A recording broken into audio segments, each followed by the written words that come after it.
Hey, what's up, everybody? Mike Lindsley back with you. It's 9 Minutes with me on IGTV, Facebook, and YouTube. I am here in my usual Friday spot, Rosie's Corner, Brewerton. Get here. You're in and around Central New York. Pizza, wings, themed foods during the week, Fish Friday, chicken and biscuits, pork sandwiches, you name it. And they've got an array of amazing hot and cold subs here as well at Rosie's Corner. Gift cards are always available, and you can sneak a couple of brownies and desserts out as well. So get here to Rosie's Corner, the official pizza shop of the ML Sports Platter. So I ended up falling asleep last night before a tweet came out close to midnight from Ian Rappaport of the NFL Network that the Bills were closing in on a deal to acquire Antonio Brown, which this morning it was said that there was a little bit more movement around 6:30, 6:45-ish from Rappaport, who tweeted again, and then Adam Schefter had tweeted after that saying there is no deal. Brandon Beane with the Bills, the GM, and I'm paraphrasing, he kind of said that the Bills kicked the tires and they kind of went in aggressive to try and see if they could get him, and it ended up not working out. Antonio Brown also on Instagram said that it was, quote, fake news that the Bills were acquiring him. Number one, I don't think this hurts Buffalo at all. Now, look, would it be great to bring in the best wide receiver, arguably, in the NFL? Yeah, it'd be great, but you're bringing in everything else with Antonio Brown. You're bringing in the baggage. You're bringing in the BS. You're bringing in the contract situation. You're bringing in the risk that he's going to sit out, which he already said that if he goes to Buffalo, he's sitting out. He's not even going to report to camp. So, when you talk about prima donna positions in sports, there is no more prima donna position than wide receiver in the NFL. And the prototype for that wide receiver spot being a prima donna is Antonio Brown. We have maybe never seen, even with Terrell Owens, we maybe have never seen a guy like Antonio Brown with his ego, his contract, and oh, by the way, quitting on his football team during the 2018 season and the Pittsburgh Steelers. This guy's a total joke. I'm actually stunned that Brandon Beane and Sean McDermott even gave it consideration to bring in Antonio Brown. And I say that because there's a certain culture, there's a certain player that the Bills are looking for. There's a reason why the Bills are staying away from all the drama in the NFL. There's a reason why Sean McDermott runs meetings how he does. There's a reason why Brandon Beane scouts extra in other areas of the football field, because they're looking for a certain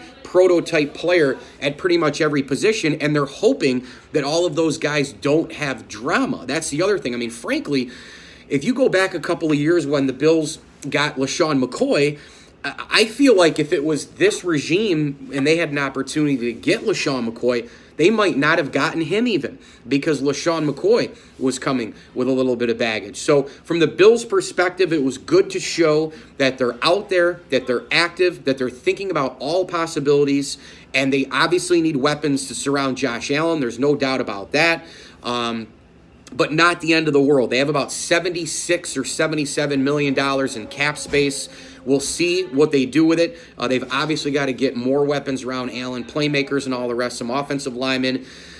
Maybe they'll go and get a couple of pieces defensively for depth, but the main focus should be surrounding Josh Allen. From an Antonio Brown standpoint, I think the guy is a total moron. I mean, where are you going to go? You're going to go to Tennessee? You're going to go to Washington, who just got Case Keenum? The options are very, very limited, and remember, it's not under his control for the most part. Yeah, sure, the Steelers could trade him, and then Brown could still sit out. I guess he could still decide whatever he wants to do.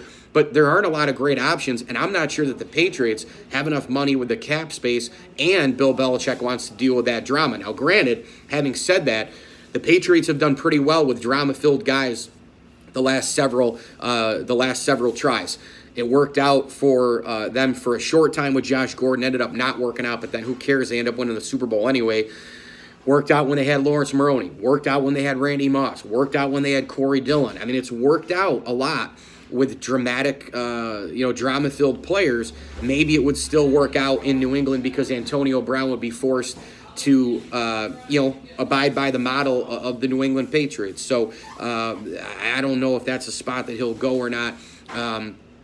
From a Pittsburgh Steelers standpoint, I think you're still in the same position that you were before this whole things started with the Buffalo Bills. I mean, you have, another couple of months before the NFL draft that gets going, and you can go and reach out to hopefully all suitors. Do you go try to reach out to other teams with a bunch of cap money?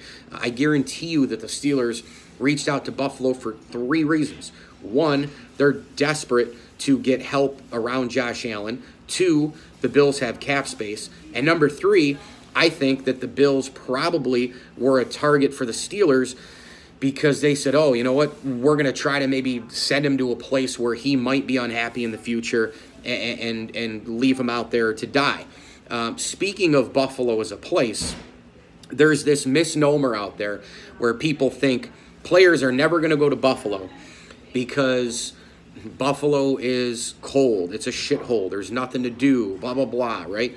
Well, nothing could be further from the truth because, number one, you're close to Toronto, Niagara Falls. You're close to a lot of spots if you want entertainment. The downtown district is actually pretty fun in Buffalo. I know it's not exactly South Beach. I know it's not Houston. I know it's not L.A., but it's not as bad as people think. And here's the other big one about this, okay? These players don't have to live in the cities they play in, and many times they don't. They go to a house that they have in South Beach. They go to Los Angeles to train. They're in the off season going to all these other places. They live elsewhere. And then when the season comes back or they've got to come in for spring football or OTAs or whatever the case, all they do is fly a private jet to get in. These guys are loaded. You think it means anything for them to have to play in a city like Buffalo? Come on. Look at the Green Bay Packers. Now, if you take just the sole tradition part out of the Green Bay Packers, is there any worse place to play than Green Bay, Wisconsin? The weather, nightmare. Green Bay, shithole. Not a lot to do. So to me, I mean, other than the tradition aspect, and I guess you could probably recruit people to go play with Aaron Rodgers, to me, Green Bay is shittier than Buffalo in terms of the overall place. And yes, I have been to Green Bay, Wisconsin. Now, yeah, I went to Lambeau Field, so everything was all peachy keen because it really didn't matter what what I was gonna. I was there to see the Packer game. That's all there is to it. But that's a misnomer about the Buffalo thing. Oh, he's never gonna come to Buffalo because this, that, and the other thing, and it's a bad place to live, and it's shit weather, and it's. No, he might not come to Buffalo because of what the Bills have been the last several years, which is a non-playoff team, poor culture, and all the rest, which we know the last couple of years has been sort of revamped with Sean McDermott and Brandon Beane. So we'll see where Antonio Brown lands. We'll see the direction the Bills now going in terms of trying to pick up somebody in a trade or free agency to help surround Josh Allen. I would expect them to go offensive line or wide receiver in the draft for the first round. If they take a wideout like a Metcalf, then they'll go O-line after that. If they go O-line first, and they'll go maybe wide receiver after that.